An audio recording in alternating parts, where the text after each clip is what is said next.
Hi there, this is Dr. John Carrozzella, and I am at the Florida Center for Hormones and Wellness. And I wanted to come to you today and have a little chat about something that I find very interesting out there in the world of hormonal medicine. It's this concept of normal versus optimal. Every day I see men come into the office, women as well, who say that they've been to their doctor and they've been looking at their hormone levels and they're told that their levels are normal. And when I specifically ask them what the levels were, they go, "Oh, I don't really know. My family doctor told me that they measured them and they were normal." Now, I find that very interesting, and I'm going to explain to you why that I have a little bit of a problem with that. See, when we look at things like testosterone, for example, testosterone levels in men have been declining steadily over the last 50 years. That is, on average, a man will lose about 1% of his testosterone every year, if not more, to the point where after the age of 50, they may be only 50% of what their levels were when they were younger. And that can present itself in very difficult and very uncomfortable ways for the men. What do? They'll complain of things like they don't feel well, they're feeling like a lack of energy, like they've lost the step at work, they can't get the results at the gym, their sexual function declines, and so many other reasons that are related to low testosterone. Well, what do? They feel bad, they look it up, they go to Dr. Google. Dr. Google says it might be low testosterone, and then they go to their family doctor, and after they get their blood work, they're told, "Oh, you're normal, it's not testosterone, and it's something else." Well, what is the something else? The family doctor doesn't tell them, and ultimately ends up being, "You're getting old," or "This is the way it is," or whatever.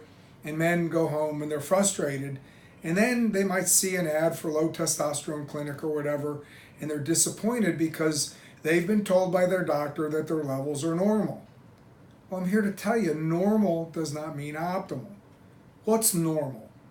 In order to get a normal level, what we do is we find, say, around 1,000 men who are not particularly complaining about low testosterone.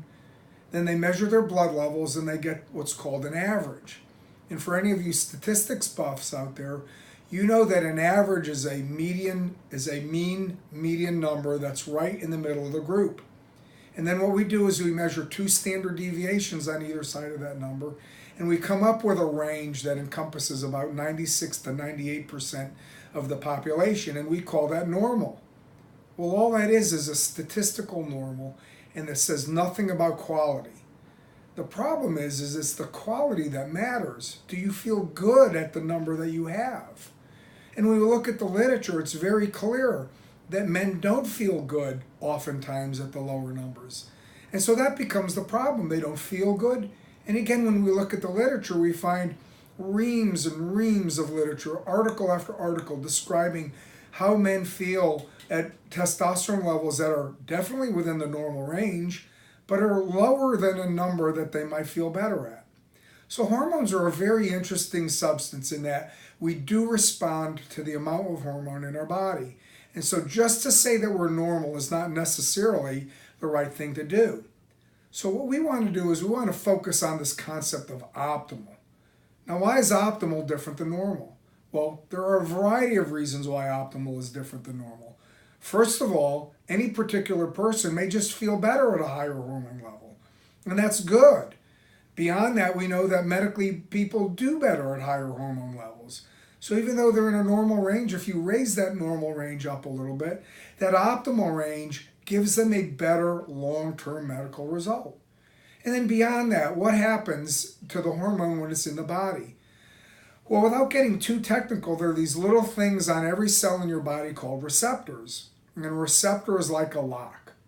And a hormone is like a key. And the hormone goes into your body, it plugs into that receptor, and it turns that lock and it opens it. And by that action, the cell might respond a little bit. And it gets healthy when that happens. Well, imagine this now. Imagine you take that lock and you sprinkle a couple of grains of sand in there. That sand gets in the way and it starts to jam up that lock. And then you develop what we call receptor resistance. Well, what do you need to do? Well, you need to put that key in there and you need to turn it with a little bit more force. Or you need to clean out the sand. Now, we could go about cleaning out the sand out of everybody's receptors, but sometimes that's a little bit difficult. And quite honestly, if you're like me, I wouldn't want to live in a bubble the rest of my life. That sand in the lock is often a result of environmental influences that cause some damage to that receptor.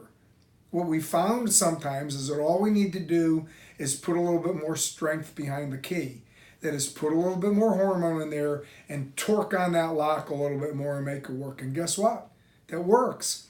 So we all know that nobody's the same. You're not the same as your neighbor. You're not the same as the person down the road.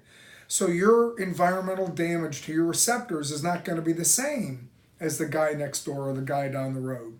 So the level that you need to feel your best in terms of a testosterone level or a hormone level for a woman for that matter, it may be quite different. It may be higher, it may be lower. And that's the key. The key is finding that optimal level for a particular individual. And that also goes right to the heart of what we do at the Florida Center for Hormones and Wellness. That is, we look for personalized medicine. That's what we're doing. We want to find out what works for each one of our particular patients. Because by personalizing what we do, we can make sure that we get the best, or to use a word, the optimal result for each patient.